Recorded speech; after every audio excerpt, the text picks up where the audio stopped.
पति को संभोग सुख दो तो वह तुम्हें संसार के सारे सुख देता है।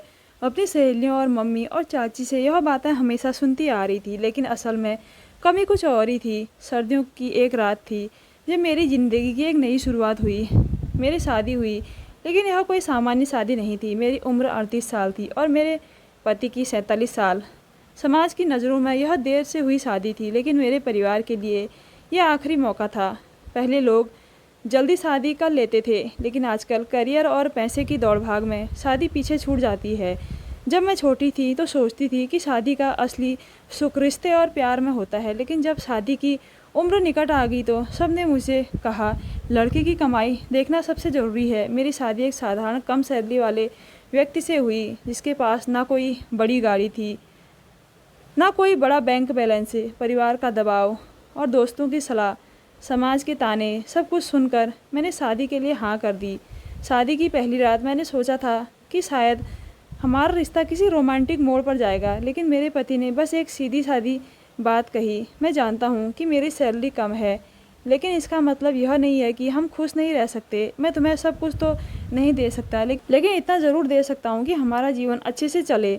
मैंने बस चुपचाप से सिर हिला दिया। पहले कुछ महीनों तक हमारे बीच पति पत्नी का रिश्ता बना ही नहीं था। शायद मैं खुद को उनके लिए नहीं खोल पाई, या शायद उनके मन में भी यह बात थी कि मैंने उन्हें पूरे मन से स्वीकार नहीं किया। जब पहली सैलरी आई तो उन्होंने मुझे 30,000 दिए, जिसमें से 5,000 बचाकर अपने पास रखे। बाकी के पैसे मुझे थमा दिए। उन्होंने कहा, मेरी ज़रूरत सीमित है, तुम इन्हें अपने हिसाब से संभालो। मैंने हिसाब लगाया, घर का किराया, राशन खर्चा, बिजली का बिल और दूसरी ज़रूरत। पैसे कम पड़ गए। जब मैंने इस बारे में उनसे बात की तो उनका सीधा जवाब था, थोड़ी मुश्किल होगा, लेकिन मैं दूसरी नौकरी के लिए ट्राई कर रहा हूँ। यह सुनकर मुझे गुस्सा आ गया। मुझे लगा, क्या मैं हमेशा ऐसे ही एडजस्ट करती रहूँगी?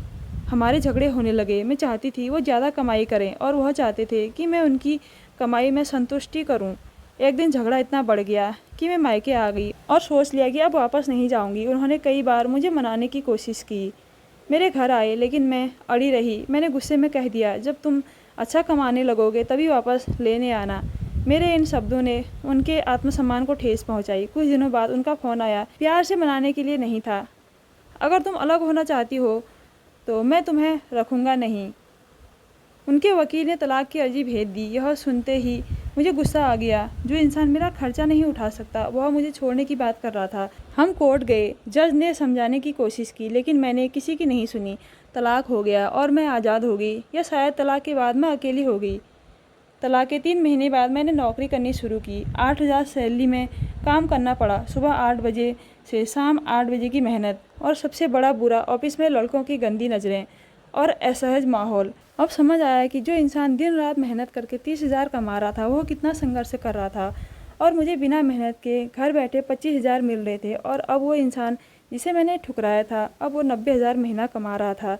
अगर मैंने अपने रिश्तों को सिर्फ पैसों के आधार पर नहीं तोला होता तो शायद आज मैं किसी के साथ सुरक्षित रहती, ना कि अकेली इस स्वार्थी दुनिया में परिश्रम कर रही होती।